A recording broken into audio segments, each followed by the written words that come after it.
अस्सलाम वालेकुम जी, कैसे हैं आप? उम्मीद करती हूँ कि सब लोग ठीक होंगे, खैरियत से होंगे। Welcome to my YouTube channel and welcome to another vlog.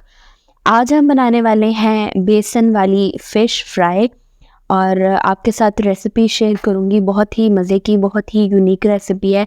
Steps को फॉलो ज़रूर कीजिएगा क्योंकि फ़िश में मोस्टली प्रॉब्लम हो जाता है उसकी स्मेल का, और जब आप फ्राई करते हैं उसमें पानी का, तो बिल्कुल परफेक्ट तरीके से फ़िश बनाएंगे।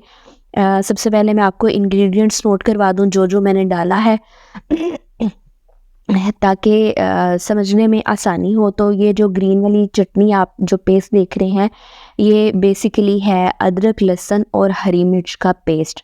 इसमें मैंने 2 जो है ना लहसुन के पीसेस लिए हैं, जो बड़ा वाला फुल वाला लहसुन होता है ना, वो वाले 2 पीसेस लिए हैं। और उसी के बराबर का मैंने अदरक लिया है और यहाँ पे मैंने ऐड की हैं 7 से 8 सब्ज़ मिर्चें। ठीक है, इसमें स्पाइसेस बहुत ज़्यादा इम्पॉर्टेंट है क्योंकि बिल्कुल फीका-फीका तो किसी को भी ये खाना पसंद नहीं होता, और अगर आपने इसको बिल्कुल अच्छे तरीके से फ्लेवरफुल बनाना है तो आपको सब्ज़ मिर्च ज़रूर डालनी चाहिए इसमें। सब्ज़ मिर्च डालने के बाद मैंने डाल दी कुटी हुई सुर्ख मिर्च, और खुश्क धनिया भी मैंने डाला है और सुर्ख मिर्च पाउडर भी डाला है एंड नमक। ठीक है, और उसके बाद मैं इसमें ऐड करूँगी थोड़ा सा दही। ये आलमोस्ट 4 चम्मच मैं डालूँगी, ये इनफ है, इतना ही।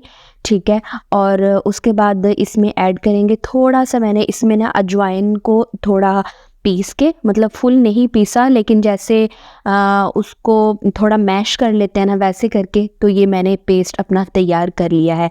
यहाँ पे इस पॉइंट पे ना आपने नमक मिर्च को चेक कर लेना है क्योंकि नमक मिर्च बाद में नहीं चेक हो पाएगा, और अगर आप मछली इसके अंदर डिप कर देंगे ना, मैरिनेट कर देंगे, फिर तो बिल्कुल भी नहीं। और यहाँ पे मैंने ऐड किया है जी ऑलमोस्ट 1.5 टेबल स्पून जो है ना, वो है सिरका। खटास इसमें बहुत ज़्यादा इम्पॉर्टेंट है। अगर आपने बाहर जिस तरह हम बाज़ार में मछली खाते हैं ना, उस तरह की आपने मछली खानी है तो आपने ये जो है स्टेप्स, इनको ज़रूर फॉलो करना है। उसके बाद आपने इसमें डाल देना है जी बेसन। अच्छा, बेसन मैं इस तरह करती हूँ कि मैं जब मंगवाती हूँ ना बेसन, तो मैं पहले से ही सारा छान के तो एक बड़े से कंटेनर में डाल के रख देती हूँ क्योंकि ये मोस्टली यूज़ होने वाली चीज़ है, तो बार बार छानना बहुत मुश्किल होता है। तो आप भी कोशिश किया करें कि जब भी बेसन लाएं, फ़र्स्ट ऑफ़ ऑल तो उसको छान के इस्तेमाल करें, और अगर आप ज़्यादा लाते हैं लाइक मेरी तरह, तो आप इसको छान के कंटेनर में सेव करके रख सकते हैं।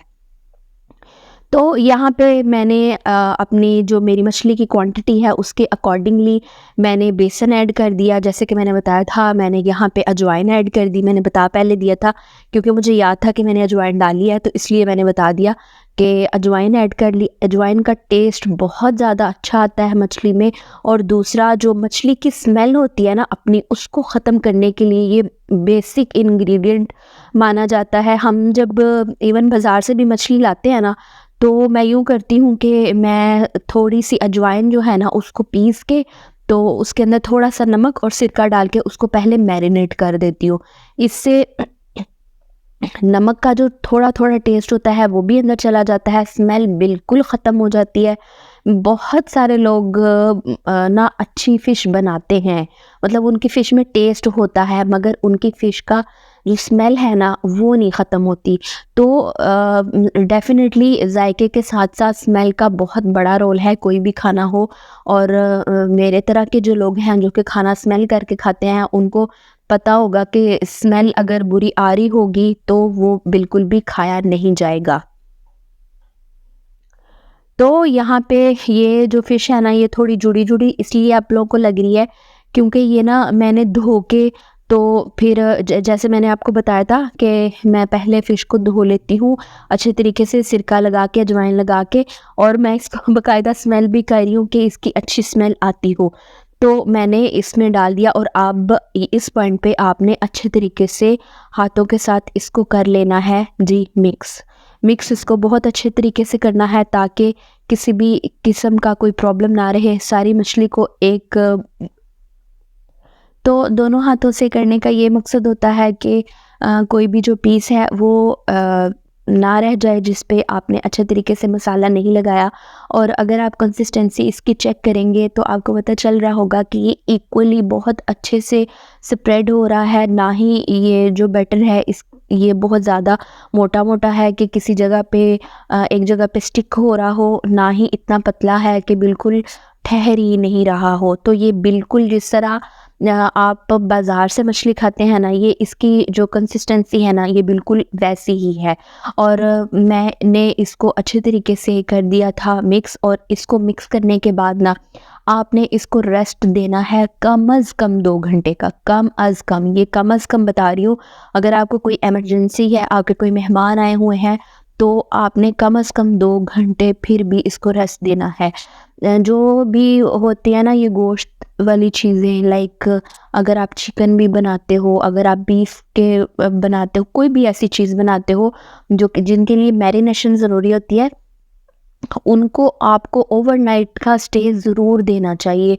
उसी से अभी ये मैंने जो फ़िश को मसाला लगाया ना, ये फ़ौरन मेहमान आए थे, मुझे उनको सर्व करना था, तो मैंने 2 घंटे का स्टे दिया। लेकिन जो मैं फ़िश अभी कल फ्राई करूँगी ना, उसका टेस्ट इससे भी ज़्यादा डबल होगा, क्योंकि मसाला उसके अंदर तक चला जाता है, और वो फिर खाली ऊपर वाली स्किन का नहीं टेस्ट रहता, वो उसके अंदर भी उसी जैसा ही टेस्ट आता है। तो इसके लिए ये ज़रूरी है। अच्छा, जब आपने कुकिंग ऑयल को करना है गरम, तो यहाँ पे भी एक ट्रिक है। ये मैंने बहुत मतलब ट्राई करने के बाद, बार ट्राई करने के बाद मुझे ये समझ में आई है कि जो ऑयल आप गरम करते हैं ना, इसको आपने एकदम से हाई फ्लेम पे रख के गरम नहीं कर लेना, ठीक है? इसको आपने मीडियम फ्लेम पे रख के ऑयल को गरम करना है। इससे ये होगा कि आपका जो ऑयल है ना, वो एक प्रॉपर वे में गरम होगा, उसमें किसी किस्म का प्रॉब्लम नहीं होगा। और ये जो चीज़ों के जुड़ने वाला प्रॉब्लम है ना, जो बर्तन के साथ कोई भी गोश्त हो, या बाज़ औक़ात आप चिकन भी फ्राई कर रहे हो तो आपको यूँ लगता है कि चीज़ जुड़ रही है, तो अगर आप इस तरह से मीडियम फ्लेम पे आप कुकिंग ऑयल को गरम करेंगे ना अच्छे तरीके से, तो ये प्रॉब्लम नहीं होता। ये मैंने बहुत दफ़ा करने के बाद मुझे ये समझ आई है, और ये मैंने सीखा है कि इस तरह बनाते हैं। तो यहाँ पे फ़िश हो रही है फ्राई। आप देख सकते हैं कि इसकी जो ऊपर वाली कोटिंग है ना, वो भी बहुत अच्छे तरीके से हुई हुई है। और किसी भी चीज़ को बनाने से पहले ना नमक को ज़रूर ट्राई कर लीजिएगा, क्योंकि अगर ये जो फ्राई वाली चीज़ें होती हैं, इनमें नमक बाद में हरगिज़ नहीं डाला जा सकता। खाने में तो आप डाल सकते हो, और अगर इसमें नमक ज़्यादा हो जाएगा तो डेफ़िनेटली फिर तो सारे खाने का सत्यानाश हो जाता है। तो इन चीज़ों का बहुत ज़्यादा आप लोगों ने रखना है ख़याल।